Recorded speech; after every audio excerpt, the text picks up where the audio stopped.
Well, welcome, guys. This is another episode of IT Trendsetters. And today we have two guests, actually new guests, so we don't have any repeat guests. This will be an awesome conversation. We have Bob Brown out of Greenville, South Carolina. And Alan, I assume you're somewhere around Wisconsin. Am I incorrect on that? I'm in St. Louis, actually, St. Louis, Missouri. Okay, cool. So before we get started, Bob, can you tell me a little bit about yourself and your background? Yeah, sure. Nice to meet you. Bob Brown, I'm the Chief Information Security Officer here at UCBI Bank. We're headquartered in Greenville, South Carolina. I've been with the bank for about 2 years. I've been in the financial services industry for about 20 or so years. And I was brought in to help the bank grow its cybersecurity program. And so when I started, interestingly enough, I started with the bank on March 2nd of 2020, right when the pandemic hit. And so I was moving, my dog and my wife and, across country from St. Louis to Greenville, and ended up coming into a pandemic situation.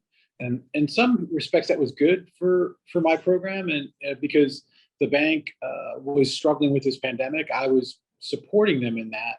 But it also gave me some, room to run, to grow the program, and to give me a little time to kind of assess and evaluate the current bank, the program, and the team, and then get us off on a good start. And we've had really great success. And part of the reason I'm here is to talk about some of the success, some of the partners that have helped me grow the program over the last couple of years. And I've said this to a number of folks. SynerComm has been absolutely fantastic in helping us. They've almost been an auxiliary or an augmented resource for our program as we've grown. They've helped us out on a number of projects, both tactical, but also helping us steer and strategically think about what are the areas that we need to focus on within the bank. And then personally, on the personal front, I like to hike. We're in Greenville here. We're nestled in within the mountains, the Appalachians, and Blue Ridge. And so we do quite a bit of that, my wife and I. Didn't have much of that when I was in St. Louis for about 10 years, which is where I met Alan. And we forged a really strong professional relationship in my previous organization. And that has carried forward into my move here to Greenville, South Carolina. Alan, tell us a little bit about yourself. Yeah, so Alan Ferguson, my role with SynerComm is business development and account management. I've actually been with SynerComm about 11 years now, and been in the industry 20 plus years. And on a personal level, married with one son who is getting ready to go to college. So looking forward to that adventure. And so that's me. You're gonna be an empty nester soon, huh? What are you gonna do? So what's like, are you gonna have a midlife crisis, go buy like a Porsche or something? Well, we're gonna after college potentially pay for college first, but as far as we've spent many years following sports, basketball and baseball and anything else, and school events. So our calendar is going to free up. We're going to do anything we want to. Well, nice. Well, congrats for getting one almost to the finish line. Absolutely. Thank you. So Bob, so interesting times to kind of move across country and start a new role. My guess is, though, if I'm understanding the timing, what you kind of probably interviewed for might have changed dramatically when you started your new role. So can you just talk about kind of like, what are the things that you had to look at initially? Maybe not necessarily from the pandemic, but just kind of coming into this new role. Around the time of that pandemic. Yeah. So, and you're right. When I got the offer, it was in January before I think it was even on the radar screen. And then I started in March. So it was a world of change between that 4-week period. But when I came in, the team was pretty small. It was actually down to 2 people. For a bank this size, and UCBI, just for the audience, we're about 20, well, at the time we were about 19 billion in assets. We're currently about 23 or 24 billion in assets, and we've got about 3,000 employees now. At the time, 2 years ago, we had about 2,400 employees. And if you think about that, generally speaking, I've heard there's a rule of thumb within financial services for banks that it's usually 1 security FTE for every billion in assets. So if you think about that, we had 2 people at the time, and we had about 19 billion. So we were severely underfunded, severely under-resourced.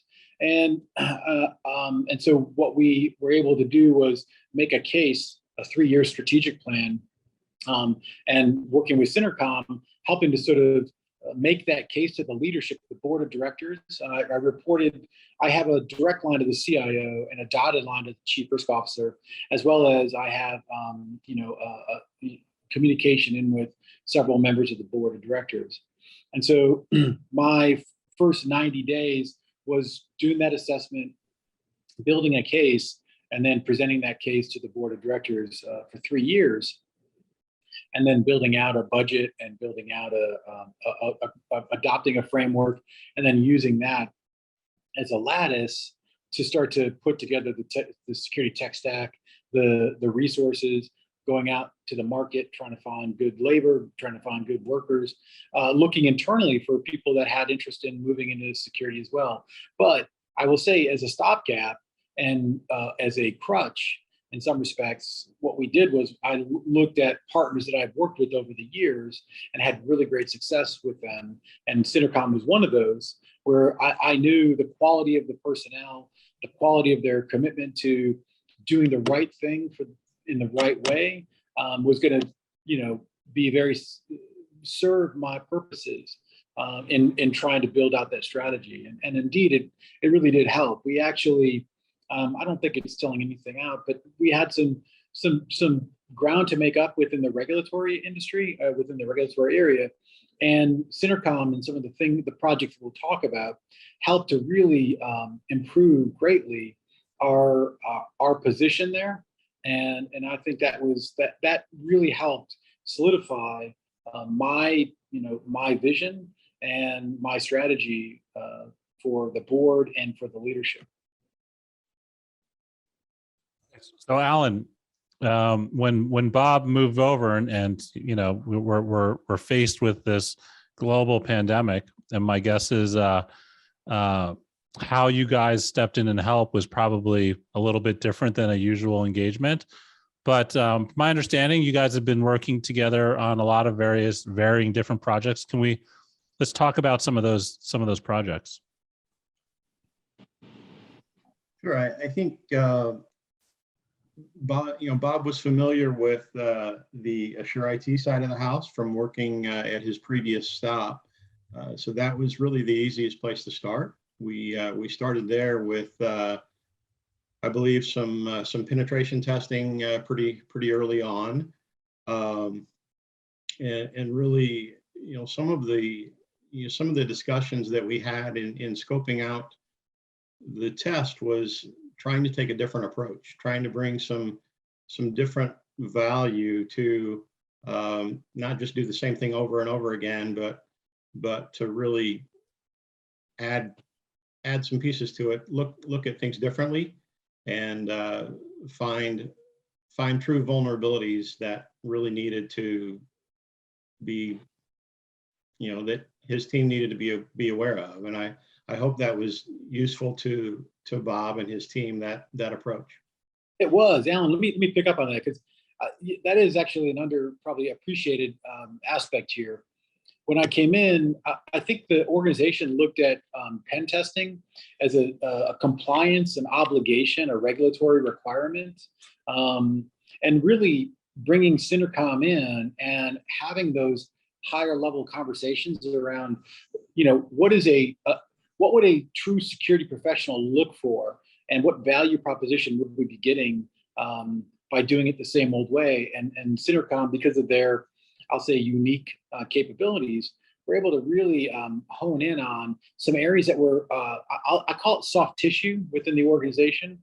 We're able to uncover some of that soft tissue and really explore it, and then exercise it, and then come back with really top-notch reporting that was, I'll say, I don't say revelatory is probably too strong a word, but it was really revealing for our IT and operational teams that had gotten previously some pretty static penetration testing results, and actually had a false sense of confidence around their controls.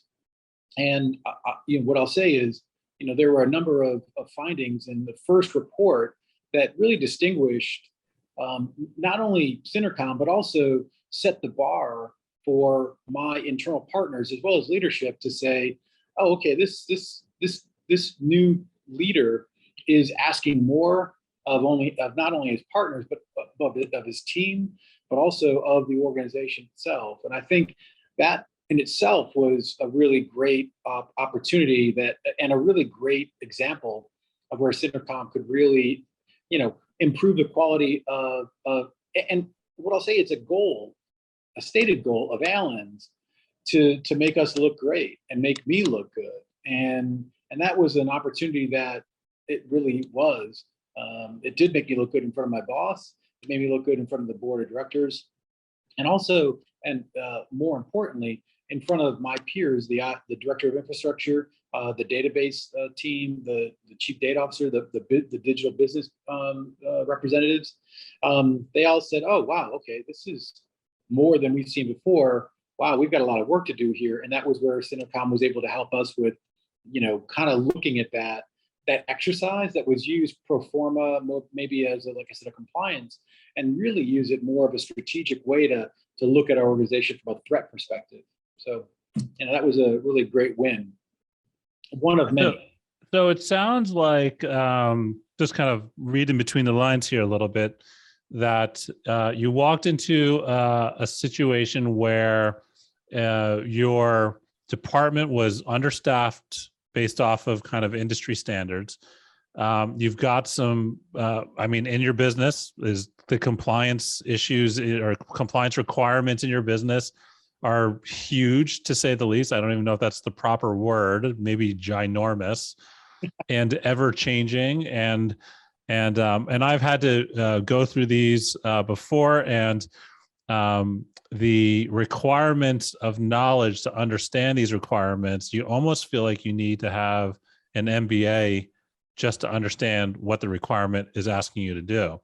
So you didn't have the staff to address those. You had to leverage partners like SynerComm. How do you juggle all that? Like, how do you juggle, am I guessing you have a short list of partnerships that you leverage, SynerComm being a core piece of that. How do you juggle all of that when this environment is just constantly changing? It's a good question. I try to set a path. I try to have a clear vision, and I put priorities out there for not only my team, but like Alan mentioned, we chat fairly regularly, and we have a pretty strong cadence and a very solid one. And I just put those priorities out there and say, okay, this is what we have to do in the short term. Let's get this done, and let's get it done right. And what's it going to take to do that? And then I tell my team and I tell my partners, my job is really to set that course, but also give them as much as they need to start getting the work done. And if they run upon or come upon an obstacle, be it technical, organizational, procedural, those kind of things, I'm the person that's supposed to clear the path so they can be effective. And that requires a lot of communication. And I think that, to me, is the ultimate sort of answer to your question, is a high level of communication and trust. And I know there's this term out there for zero trust that is becoming more and more prevalent within the cybersecurity profession. But I'll say there's it's an oxymoronic phrase, because you have to have some trust with certain people. And with SynerComm, I've got a high level of trust that's been built up over years with working with them on various projects that have been successful. And what I also say, the reason that trust is so fine-grained or fine-tuned is because when I do go to Alan or I go to SynerComm and ask them for, hey, I've got this idea, I need X, Y, or Z. Alan has enough trust built up with me that he'll say, we do X and we do Z, but we don't do Y. But I'll research that and I'll find something that might give you a foothold in trying to solve that problem. That is absolutely what somebody in my position is looking for from a partner, that is not going to try and say, oh, we're going to be everything to everybody. And that truly has been a great foundation, a pillar within my program. Alan, so I'd like to hear your perspective on kind of this ever-changing market and how, I mean, how SynerComm and yourself specifically, how do you stay on the front line knowledge of I guess enough to be dangerous to be able to even do some research for Bob on, he's basically Bob's coming to you with a concept and you've got to figure out like, okay, well, that concept breaks into these 5 different pieces. We can do 3 out of the 5, but I need to understand the 2. So how does SynerComm address something that's not necessarily super core to their business, but it sounds like it fits into the overall solution? Yeah, so it boils down to really the strength of my team.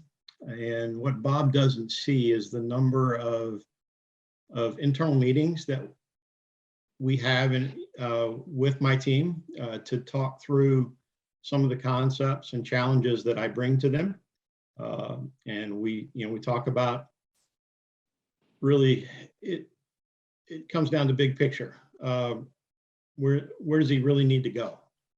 Where is he today and where does he really need to go? And we always have to keep, with Bob and his organization, it's a great challenge because they're so growth oriented that it has to fit where they are today, but it also has to fit down the road. And it could be 6 months to a year down the road or 3 years down the road. It's got to be the right fit and the right solution. Well, I'll give you an example, and this is so project oriented. We recently concluded a project with SynerComm around technical risk assessment, or and it's essentially what the idea is to identify those risks within the organization that we think merit evaluation by a larger audience. I mean, the classic example of breaches or incidents are when an engineer makes a judgment call at the very bottom of the level of the organization and says, well, I don't have time to meet all of these controls. I'm just going to get this in and get it up and get the business running without having true judgment around what the risks they're taking on, because they're being measured and they're being told, hey, just get this thing done and get it up. Well, what we've been able to do in the last year or so within my team, within the organization, I put together a cybersecurity committee within the organization that has representation at the senior management level that convenes every month. And we've been putting together a pipeline of assessments or risks that don't fall into like a classic cybersecurity pen test. They're operational in nature, and they require a certain level of judgment and a certain level of measurement. And so we had this tool that we didn't know what to do with to try and measure the financial aspects of that potential risk, and also to put a process around this that was had a high degree of rigor, was engineered well, and had merit that we could take that level of risk, that documentation, that maybe that engineer maybe left, hypothetically, let's say they left Telnet open and was using that for communication between our organization and another organization. We would gather that risk, we would put it in this process, we would measure the risk according to this tool. But SynerComm, what they were able to do, and this guy, Mark Spint, who is on Alan's team, is, I'll just say he's like, first of all, a first-class engineer. He's got Power BI and Excel ninja skill sets that are just off the charts. And we were able to partner him with one of my guys on my team that have, I'll say, exceptional skill sets there too. And, in the matter of 4 to 6 weeks, we had something that was absolutely just incredible. And it is suitable not only for a manager to look at and to make a judgment on, but it's also suitable. And this was part of the conversation I had with Alan early on in scoping this. I want that same document to be suitable for an uninitiated, non-technical board member or an executive to be able to look at that and understand it, and then provide potential judgment if it rose to that level. And I will say, they never even conceived of that here at the bank. So this is the first time putting this together, and we were out in front and really set the standard for risk quantification, if you will. And it was a really successful effort. It really worked out very well. Yeah, so that's definitely one project for sure that we are very proud of, and could not have done without SynerComm's skill sets. Okay. So Bob, what do you see in the horizon here as we wrap up this call here? What keeps you up at night, or what is something that's kind of brewing in the background, or something that's happening in the market that might be interesting to our listeners?